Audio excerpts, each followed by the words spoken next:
Welcome to the second hour of Live and Let Live on the Rule of Law Radio Network. I'm Gary Johnson. Well, in this hour, we're going to be talking with Marcella Piper-Terry. She is a biomedical consultant, and she's also a mother of a vaccine-injured child. She's from Evansville, Indiana, and we're going to talk with Sean Siegel from Austin, Texas. He is a concerned grandfather, and they're going to talk to us about the issue of vaccinations in general, and in particular, the misconception that all parents are forced to give vaccinations to their school children. I guess this is very important because, at least here in Austin, the public school starts tomorrow on Monday, August 22nd. Marcy Piper-Terry and Sean Siegel, welcome to Live and Let Live. Oh, thank you, Gary. Thank you. Yeah, glad to be here. Well, let me tell everybody, first of all, both of you have a new website. It's vaxtruth.org. That's VAXTRUTH.org. Also, both of you have your own blogs. Marcella Piper-Terry's blog is on Blogspot. It's the number 4, allofyou.blogspot.com. Again, that's the number 4, allofyou.blogspot.com. And then Sean has a website, a blog. It's vaxtruth.blogspot.com. That's VAXTRUTH.blogspot.com. So we will be talking a lot about the issues that both of you have been raising in your writings. And one of the things that both of you are doing in your respective communities of Evansville, Indiana, and Austin, Texas, is you're putting up billboards. And Marcy, can you kind of give us the background of what these billboards say and why you're putting them up?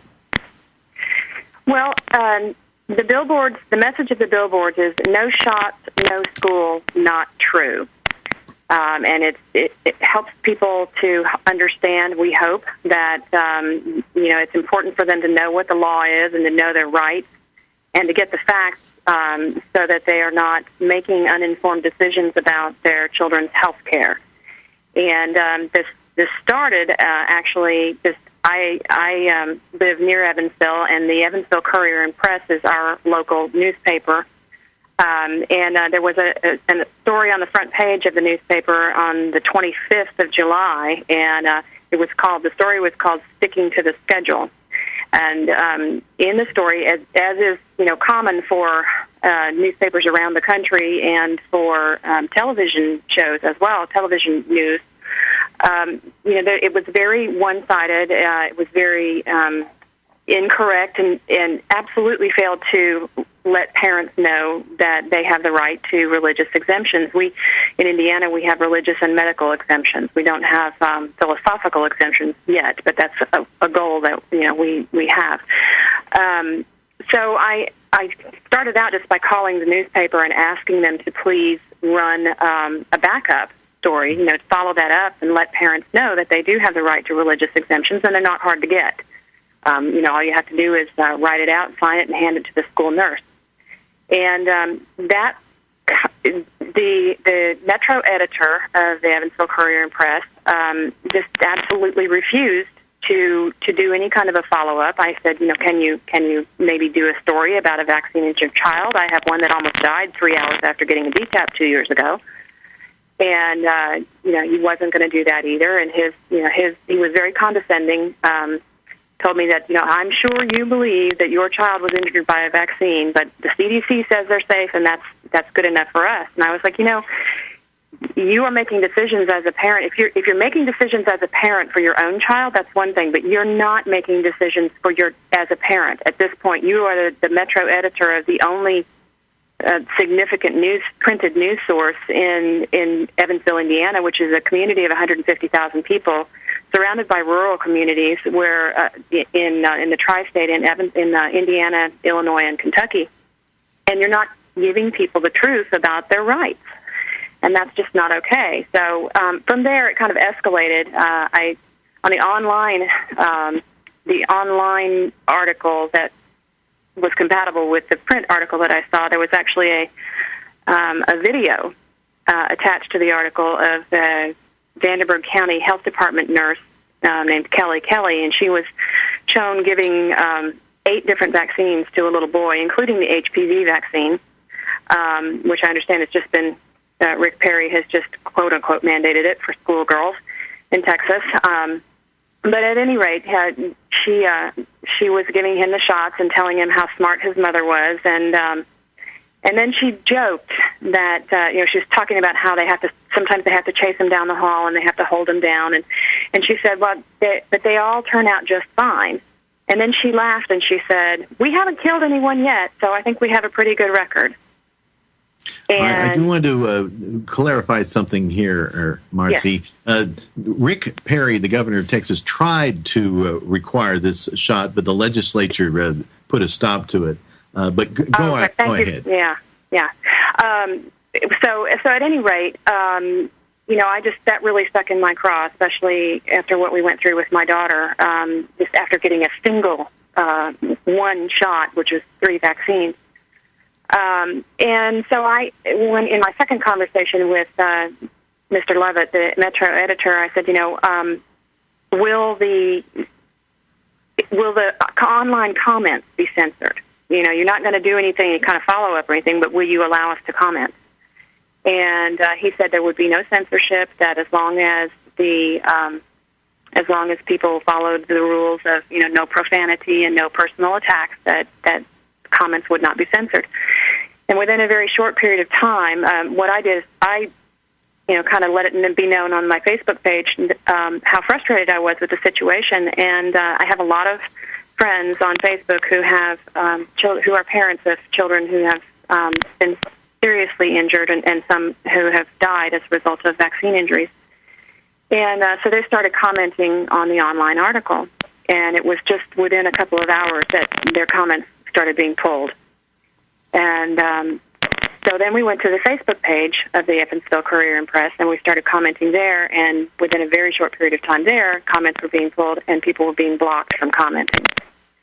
All right, to me, that is truly amazing, Marcy. As we will get into this, it is not unusual, although it is sad, that the press will report that parents must get their children vaccinated, but often you will find that when reporters are informed that, well, it's not required, they'll back down or they'll do a balanced story. And I've seen some kind of follow-up stories that are balanced. But it's amazing to me that in this case, this Metro editor of the Evansville Courier Press is being very hostile. He was, yes, yeah.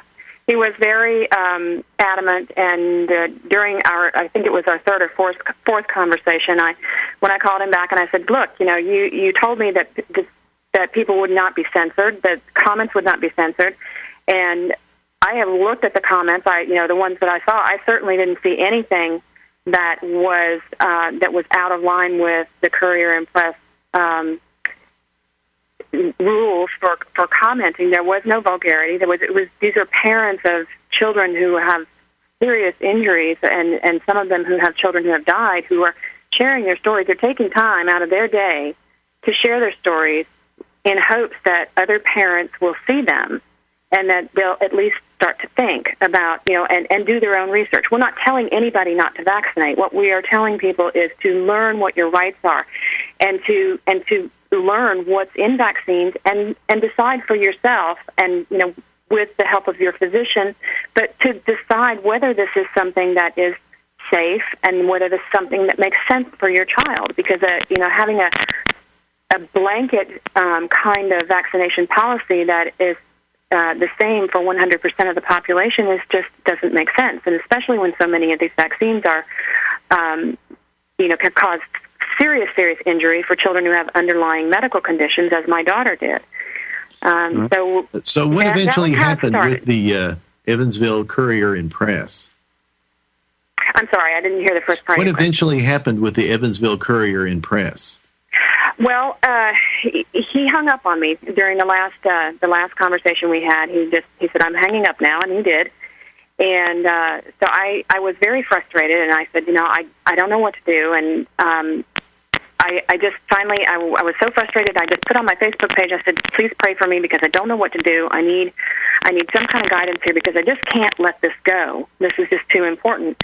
And so the next morning when I got up and I got onto Facebook, I saw this billboard that was there on the Facebook feed, and it said, no shots, no school, not true. And it was like, I've said this before, but it was like kind of like Bill Engvall, when he says, here's your sign. That's what it felt like, but it was like, on a much larger scale and bigger kind of thing. And I was like, okay, that's what we're going to do. If the newspaper won't do it, I have to do this. So I'm going to put up a billboard. So I started, putting out there that I was going to do this. I was going to put up these billboards. I had no idea how much it was going to cost. I am not able to work full-time or even significant amount of time at this point since my daughter was seriously injured 2 years ago. And, I had like $50 in my PayPal account at the time. I have an eBay store. I started listing things, and I was telling people, if you buy this and I'll donate 50%, or buy this and I'll donate 100%. But it wasn't, the money just wasn't coming in. And when I found out how much it was going to cost, it was, I just didn't know what I was going to do or how I was going to be able to do it. So, again, I put out a request for prayer on my Facebook page and also posted it on the Vaccine Resistance Movement Facebook page. And the first response I got was from a man named Steve, who and his message to me, and I've never met him, I didn't know who he was, but his message said, today would have been Max's second birthday. He is with you and will give you strength. And so I went to his Facebook page, Steve's Facebook page, and I found immediately a photograph of a beautiful little boy and a lot of comments from people who were saying, rest in peace, Max. And I looked through and I found out that Max had died on June 21st of 2011. All right, we are going to continue this story. We're talking with Marcella Piper Terry and Sean Siegel about vaccinations. Her Facebook page is facebook.com/Piper-Terry-Marcella. We'll tell more about these websites in a moment. You're listening to Live and Let Live on the Rule of Law Radio Network.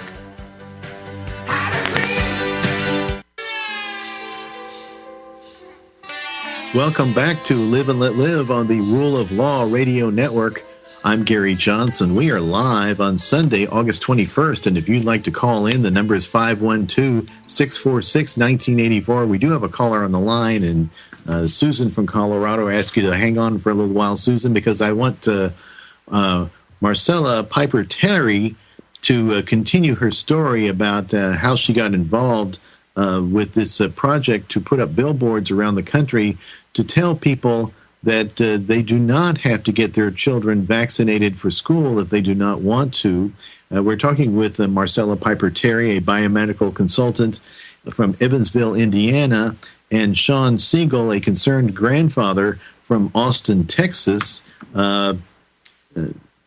Marcy's Facebook page is facebook.com/Piper, that's Piper hyphen Terry, Terry hyphen Marcella, Marcella. And she has a blog. She writes the blog is called forallofyou.blogspot.com. That's the number 4, allofyou.blogspot.com. And Sean Siegel has a blog. It's vaxtruth.blogspot.com. That's VAX.blogspot.com, and they both have a website that's vaxtruth.org. That's VAXTRUTH.org, where you can find out more information about this issue of vaccinations. Marcy, you were telling us about how you had been frustrated by the fact that your local newspaper, the Evansville Courier and Press, had published a one-sided article about school vaccinations. You talked to the Metro editor there and tried to get them to give the full story, and instead you got the runaround. In fact, comments about this on the website were censored. and you decided, well, one way to deal with this is to put up billboards responding to the misconception being put out by the newspaper. And you were doing this through your Facebook page, and you were telling us about someone who told you about Max. And can you tell us again about Max? Well, Max's father, his name is Steve. And he actually lives in England. And I had never met him before, but when I put up a request for prayer because I was so frustrated and I didn't know what to do, he was the first one to respond. And his response was, today would have been Max's 2nd birthday. He is with you and will guide you and give you strength. And so I had to learn more about Max, and what I learned was that he was a little boy who was seriously injured by vaccines and had passed away on June 21st of this year. And when I saw his picture, I was just overcome with this just huge grief, and I thought, I really don't want to do this because it feels so terrible. I don't want to ask this grieving father, especially so soon after his son has died, if I can use his story to help raise money, and because it just didn't feel, it didn't feel right to me. But I just kept getting this almost audible message, and it sounds kind of crazy, but I really felt like Max was with me, and I kept feeling this, ask, use me. And so finally I did, and I messaged Steve, and I told him what I was doing, and I said, I really don't want to, I don't want to take advantage of your grief in any way, but I feel like Max is with me, and this is what we need to do. And he messaged back shortly and said, yes, that he would like to be a part of this. And so I wrote this note, a very long, lengthy note on Facebook, explaining everything that was going on, and I asked my Facebook friends, I said, I feel like this is what Max needs in order for him to have peace, because I don't feel like he's at peace. I feel like he's, when somebody dies that kind of tragic, horrendous death, I think there's no closure. And so I said, I want to do this, and I want to do it for Max. And it just felt right because, being his birthday and all of those things. And so I said, I just put in the note, I said, I'm asking each one of my 1,707 Facebook friends to please donate $1 to my PayPal account. And in the note, or in the message section on PayPal, please put "Happy Birthday, Max. Here's your sign." And the donations started coming in almost immediately, and within 24 hours, we had more than $2,000, and we needed $1,984 for the 2 signs in Evansville. And they went up that Friday. So we started. I wrote the note on Thursday, and by Friday afternoon, the billboards were up. And it's just mushroomed from there. We've had people commenting on Facebook, and I've had people who have helped me, people in Idaho, a couple in Idaho who also had a child who was vaccine injured, and they have a website hosting business, and they volunteered to do the website, and so the website's up, and the paperwork has been filed, and we are now incorporated, and the paperwork will be filed tomorrow to obtain 501c3 status. So it's just gone like crazy, and now we have, with Sean's help, we have the billboard up in Austin, and in the next few days we will have another billboard going up in Denver, Colorado. And that billboard will be a billboard for Julia, who is another child who was seriously injured by vaccines. And Julia's mother, I believe, is the person who is on hold calling in, Susan Lawson. And she's been helping us with that billboard in Denver. All right, this is Susan from Colorado? Yes. All right, well, actually, then I will, I think I'll just put her on the air here. Hello, Susan, can you hear us? Yes, I can. Well, Susan, can you tell us a little bit about yourself and what you're doing in Colorado? Well, I'm still breathing. I've been in contact with Marcy, for some time now, but never on the phone or anything else. It's just a Facebook thing. But when I saw the whole billboard project, I just felt like, when she said, here's Max's sign, I was like, yeah, Julia needs a sign too. Not to discount Max at all. I mean, Max brought this all on, but I have been trying to find an outlet, trying to find a way to help spread the word about what is going on, and she listened to me. And so within the next, hopefully, week, it will be going up, and Julia and Max will have their sign in Colorado. Yeah. Can you tell us about Julia? Julia was a typically born child. She was born, this is hard. Sorry. December 28th, 2005. Everything normal. She got her 1-year shots on the day after Christmas, December 26th, 2006. And January 5th, 2007, she was in ICU for over a month and is now severely brain damaged and never expected to live independently or work. And I will have to take care of her for the rest of my life. Side note, she did get a settlement from the federal government, the Vaccine Injury Compensation Program. I'm not going to go too much into that, but they do acknowledge that this injury does occur, and she is one of the lucky ones, lucky, I say in quotes, that won. So I just feel like I have to get her story out in one way or another, so that's why I'm calling. All right. We're coming up on a break here. Can you tell us what the billboard says? It's the same one that's posted on the site, no shots, no school, not true, and it will have the website to vaxtruth.org. All right, Susan, hang on there. We are talking with Marcella Piper Terry, a biomedical consultant from Evansville, Indiana, and Sean Siegel, a concerned grandfather from Austin, Texas. The website is vaxtruth.org. That's VAXTRUTH.org. You're listening to Live and Let Live on the Rule of Law Radio Network. We are live on Sunday, August 21st. I'm Gary Johnson.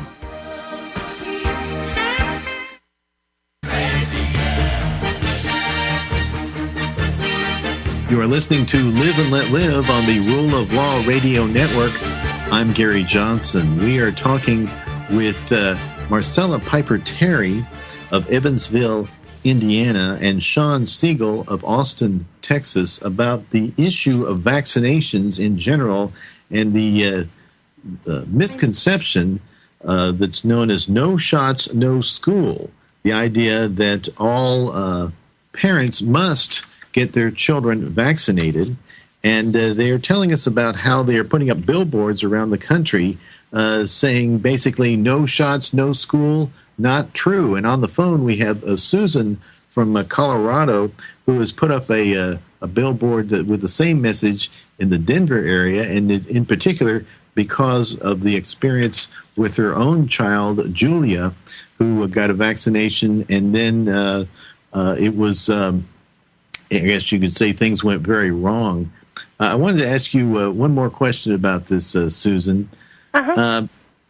You said that you got paid by the federal compensation program. Is this how this all works? That the drug companies they're not held accountable, that you can't sue them, and that the taxpayers actually end up picking up the bill for the victims through this compensation program? That is correct. All right. Obviously, I don't want to go too much into it, but all right. Yes. But that does kind of take the drug companies off the hook. Oh, absolutely. In the very small print, when you sign your whatever name, when you get the shots, they give you a little flyer, and it says everything that potentially could go wrong. And in very small print, it says, if you have an adverse reaction, please call this number. And everyone told me not to call because I would never win. When did they say you wouldn't win? Because nobody wins. Really? Oh, really? I did not know that. It's very, very rare to win. And I called the number, and 4.5 years later, I won.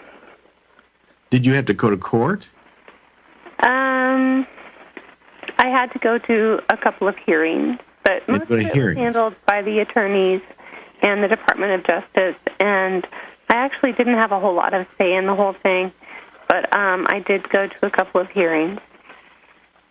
All right. Well, Susan, I want to thank you for calling in. I don't know if you want to stay on the line or not. Stay on the line. I'm sorry, say it again? I'll stay on the line to listen. Okay. All right. Marcella, I wanted to ask you something, and that is, you told us that you have a daughter, and 2 years ago she had a vaccine injury. Marcella Piper Terry, can you tell us your story? Well, my story goes actually back a lot farther than 2 years ago, but my daughter was a classically vaccine-injured child from birth, and actually even before then. She was born in 1994. She was a high-risk pregnancy, and she was born at 33 weeks gestational age. I had a previous blood clot and was on heparin injections throughout the pregnancy, and I was also given tributylin, which is now known to be associated with complications associated with an autism diagnosis. But I also had Rh-negative blood and was given 2 RhoGAM injections during the pregnancy, and both of those contained mercury. Because she was born in 1994, she was fully vaccinated. We were in the Air Force, and I didn't even question it at the time. I thought I was doing what was best for my daughter and what was best for everyone else too. And so she was fully vaccinated, and it wasn't really until much later that I started putting things together, and I could see the pattern. What I did with her, she was sick chronically with ear infections and upper respiratory infections. All right. I'm sorry, Marcella. I am having a little trouble hearing you, and so we may have to do a reconnection here. I'm not even sure if you can hear me. Can you guys hear me? Yes. I can hear you. You can hear me? All right. Well, I'm sorry we got disconnected there, but I do want you, Marcella, to continue with you were telling us about your particular experience with your vaccine-injured child, your daughter, and how this was something that really kind of went on for quite a few years. Well, she is, as I was saying, she was born in 1994, and it took a long time for me to put everything together because, I attributed it to her being a high-risk pregnancy. But, when I went back and I really looked at her medical records, because my husband was in the Air Force, and when we retired after 24 years, I took the medical records with me, so I have the complete record. And I went back and I did what a lot of parents of ill children do when they start to question what really happened. I'm hearing music. Is this? Yeah, well, you can finish your sentence there. Go ahead. Okay. I abstracted her records and did a timeline. And then the injuries just became glaringly apparent. All right, you will tell us more about that after this break. We are talking with Marcella Piper Terry and Sean Siegel about vaccinations.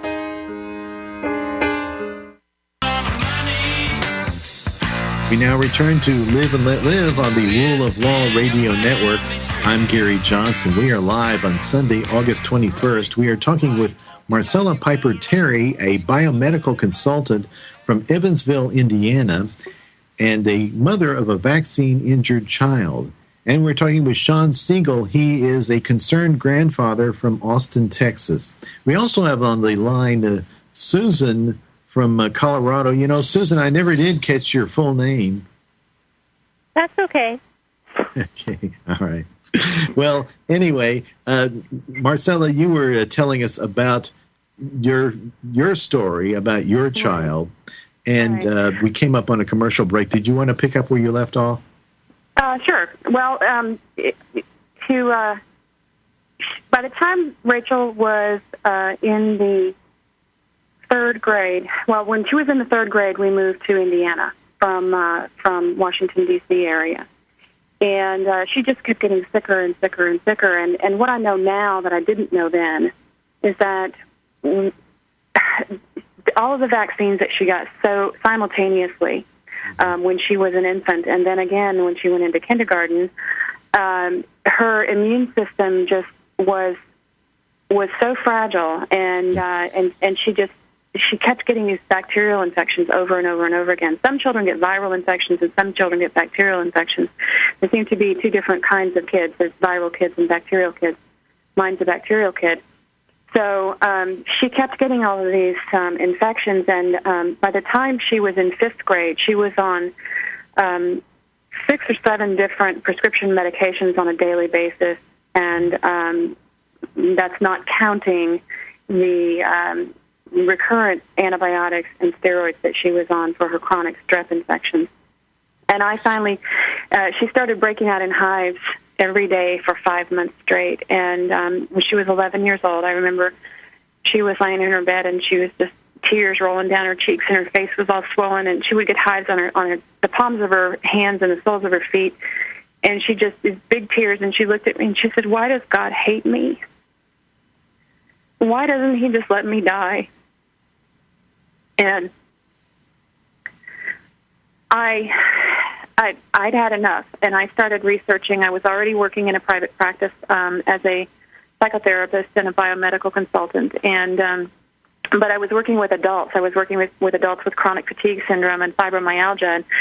And what I started really, and I was also working with children with ADHD and learning disabilities and that kind of thing. And my clients were on omega-3 fatty acids and on the same kinds of things I was doing with my daughter. By this time, she was on digestive enzymes and probiotics and a lot of the things that are found to be very helpful. But I just started researching, and I weaned her off of all of the medication and put her on a very targeted supplement program and cleaned up her diet. Was always pretty good anyway. She was never a soda drinker or a junk food eater or anything like that, but we really focused on diet and supplements, and she started getting a lot better, and it was amazing how much better she got, and she was able to go back to school, and she was really doing well until at 15 she was attending an Earth Day celebration in Evansville at Wesselman Woods, and she was bit by a brown recluse spider. And brown recluse is a very, very bad spider. It necrotizes, and people die from these bites, and they lose limbs from the bites. And so we started treating the spider bite, and I started treating it with homeopathy and with salves and things naturally, but it wasn't going away. And so she went through 3 rounds of antibiotics with the spider bite, and then she developed MRSA. Which is another very scary thing. But she's much more prone to it because it's a bacterial infection. And so she got MRSA at the site. And it was at that point that I got talked into giving her a tetanus shot. And I knew better. I knew, my gut was telling me, don't do this. But and even as much as I have written about vaccines and as much as I know about vaccine injury, and I knew at this time, I had already done all this research, and I knew, but I was at that point where so many parents find themselves where you're in the doctor's office and the doctor is telling you have to do this, and I'm looking at my daughter and I'm thinking she's got MRSA and she's got a brown recluse bite, and that little voice in my head was, what if I'm wrong? What if I'm wrong and I say no and she dies? And so I say okay, and what I didn't know, I didn't ask the right questions. I didn't say, let me see what you're giving her. I didn't do all of that. I was just too scared, and I was overwhelmed. And I said yes, and he gave her the DTaP, which is diphtheria, tetanus, and acellular pertussis. And 3 hours later, she had a grand mal seizure and fell off the bed and hit her head, and eyes rolled back in her head, and she stopped breathing. And luckily, I heard her while I was downstairs when she fell, and I heard that rhythmic thumping and raced up the stairs and told my other daughter, call 911. And our neighbor across the street is a fireman and an EMT, and he heard the call go out, and he was here within 30 seconds and did CPR. And the ambulance, we live in a small town outside of Evansville, and the ambulance was here within about 3 minutes. And I called the doctor's office from the ambulance and said, I want this reported as a vaccine injury. I want this reported to the Vaccine Adverse Events Reporting System as a vaccine injury. And it wasn't until several months later that I found out that it was never reported. And that's another issue with the law, is that, you know, it says that these are mandatory reporting incidents, but there's no consequence to physicians who fail to report. And so as a result of that, it's estimated that somewhere between 1% and 10% of vaccine injuries are actually reported, which is another reason why people think they're so rare. But anyway, as a result of that, we lost a lot of ground that we had gained. She's had multiple seizures since then, and she has now a chronic Epstein-Barr virus infection that has settled in her central nervous system, and she's been diagnosed about 4 or 5 months ago with primary immune deficiency syndrome, and we're told that she's in the end stages because it's already in her central nervous system, and there's, quote-unquote, no medical treatment. And the prognosis is death within 30 months. So, well, Marcy, that's I don't know what to say. That's just so tragic. That we are not believing that, and we're not basing her future on that. She has become extremely compliant with her organic foods and juicing and lots of supplements, and we're working hard to reverse the damage that was done. And I fully believe, I know because I've seen it before, that just because a medical doctor, an MD, says there's nothing you can do doesn't mean there's nothing you can do. It just means they don't know what to do. And my daughter is, she is my life's work. And she seems to be improving. I know she's improving. And we're just waiting now to get the next set of blood work. And I fully believe and pray and expect that it will be a reversal. All right. For those of you tuning in, we are talking with Marcella Piper Terry, and she's telling us the story of her daughter. And her blog is forallofyou.blogspot.com. That's the number 4, allofyou.blogspot.com. We also have on the line here Sean Siegel. His blog is vaxtruth.blogspot.com. That's VAXTRUTH.blogspot.com. And they both have a website that's vaxtruth.org.